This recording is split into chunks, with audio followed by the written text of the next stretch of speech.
ان کا جواب عرض کرنے لگا ہوں۔ شہیدی صاحب نے ایک بات یہ کی کہ حضرت امام حسن نے جو سلوک کی تھی نا وہ دین کی مصلحت کے لیے، اور کوئی چارہ ہی نہیں تھا، اور اسلام کی بقائی اس مصالحات کے اندر تھی۔ امام حسن مجتبیٰ نے اگر صلح کی تو صلح اس موقع پر کی جب اس صلح کے بغیر اسلام کی بقا ممکن نہیں تھی اور اس کے علاوہ کوئی اور راستہ ممکن نہیں تھا۔ ٹھیک ہو گیا، یعنی شہیدی صاحب مان چکے ہیں کہ امام حسن نے صلح کر کے دین بچایا ہے، جیسے ہم کہتے ہیں امام حسین نے یزید کی بیعت نہ کر کے، صلح نہ کر کے دین بچایا ہے۔ تو فیصلہ ہو گیا، ایک امام حسن، ایک شہزادہ حضرت معاویہ سے صلح کر کے دین بچا رہا ہے، ایک یزید سے جنگ کر کے دین بچا رہا ہے۔ تو سنی یہی تو کہتے ہیں کہ ہم نگاہ حسنین سے دیکھتے ہیں، ہم حضرت معاویہ اور یزید لعین کو ایک جیسا نہیں سمجھتے، حضرت معاویہ کو نگاہ حسن سے دیکھتے ہیں اور حسین سے دیکھتے ہیں، اور یزید کو نگاہ امام حسین سے دیکھتے ہیں۔ یہی تو ہم کہتے ہیں کہ یہ حقیقت، اس پہ فیصلہ ہو جانا چاہیے، حضرت معاویہ کو سلام کرنا چاہیے، حیا کرنا چاہیے۔ سمجھ آ رہی بات کی؟ آپ نے مان لیا کہ اسلام بچا ہے، تو اگر اسلام خطرے کے اندر جاتا تو پھر امام حسن بھی حضرت امام حسین کی طرح جان دے دیتے، لیکن کبھی بھی صلح نہ کرتے۔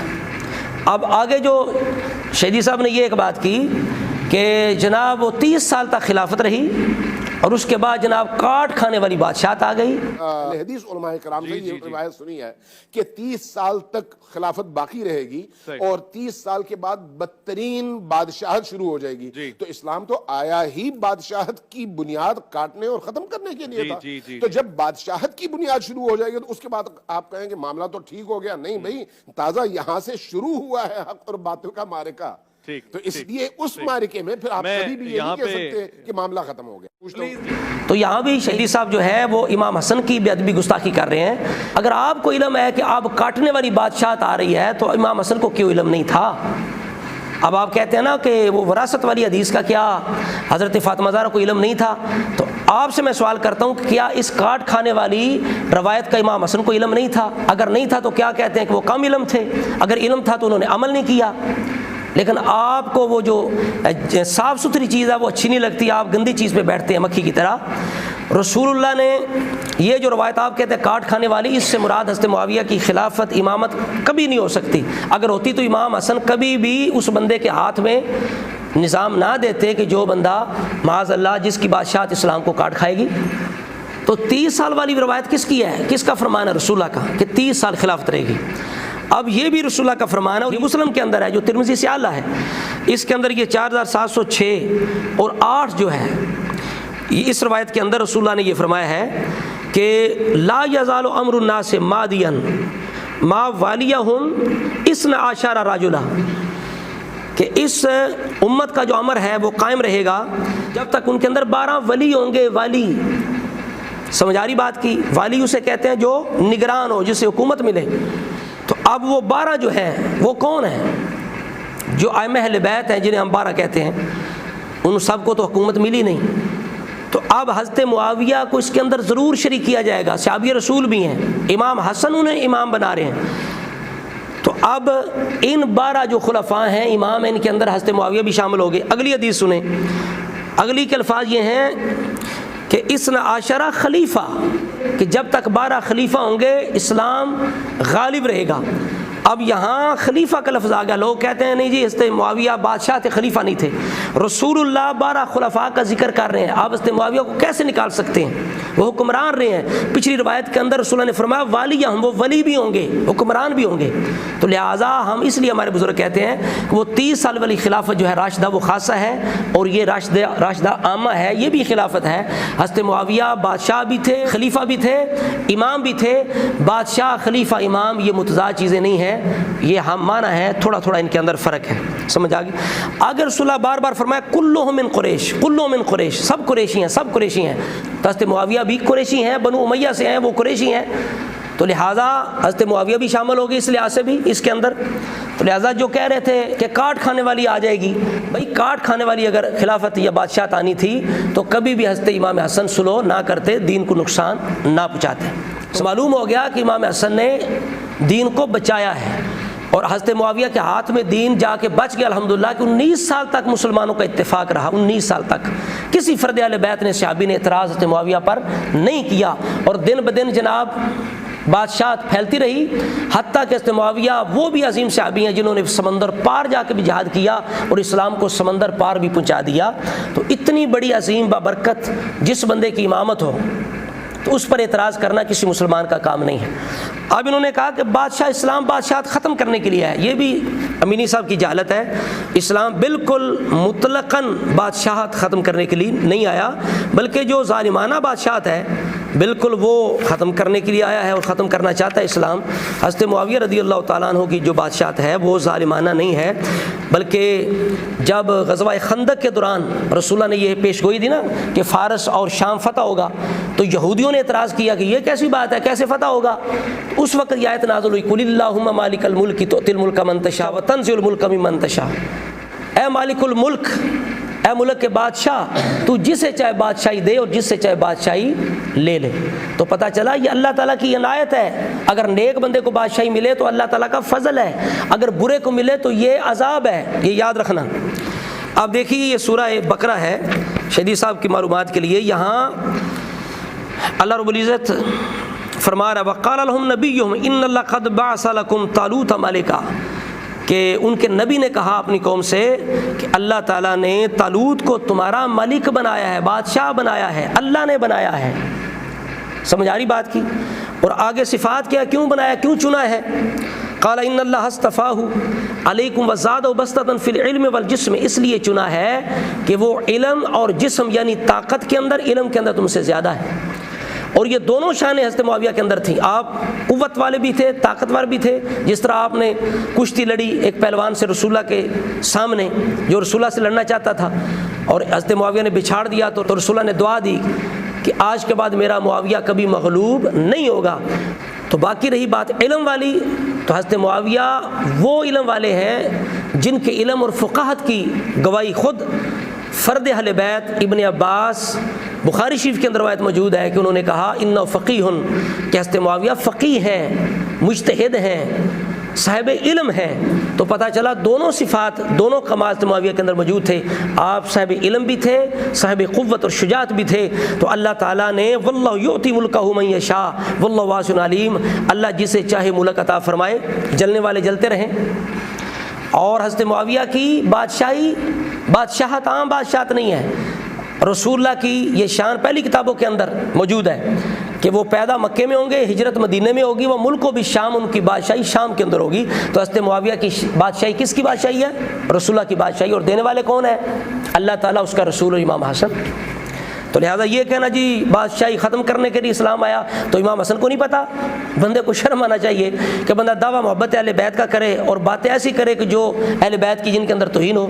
آپ کو آج جناب تکلیف ہوتی ہے کہ حضرت معاویہ کے پاس خلافت کیوں آ گئی، تو یہی اگر مزاج امام حسن کا ہوتا تو امام حسن دیتے، جان دے دیتے، خلافت نہ دیتے۔ تو امام حسن کو پتہ نہیں کہ بادشاہی کیا ہوتی ہے، کاٹنے والی کیا ہوتی ہے، حضرت معاویہ کی بادشاہی کیسی ہے۔ اور ایک روایت ہے بالکل وہ صحیح ہے، صحیح نہیں تو حسن ضرور ہے، جس کے اندر رسول اللہ نے فرمایا کہ پھر رحمت اور بادشاہی ہوگی، اس طرح کا مفہوم ہے۔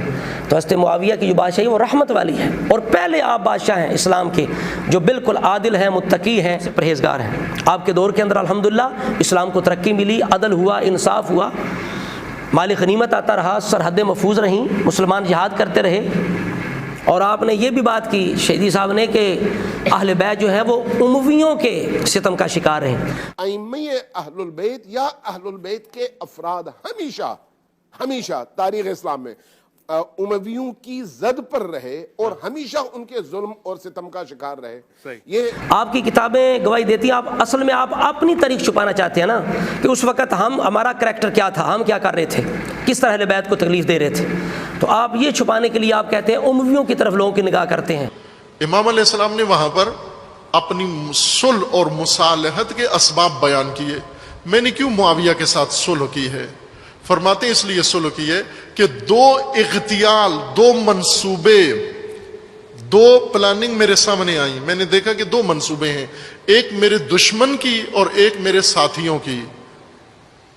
ہا اولا، وہ ہا اولا کہہ کر میں نے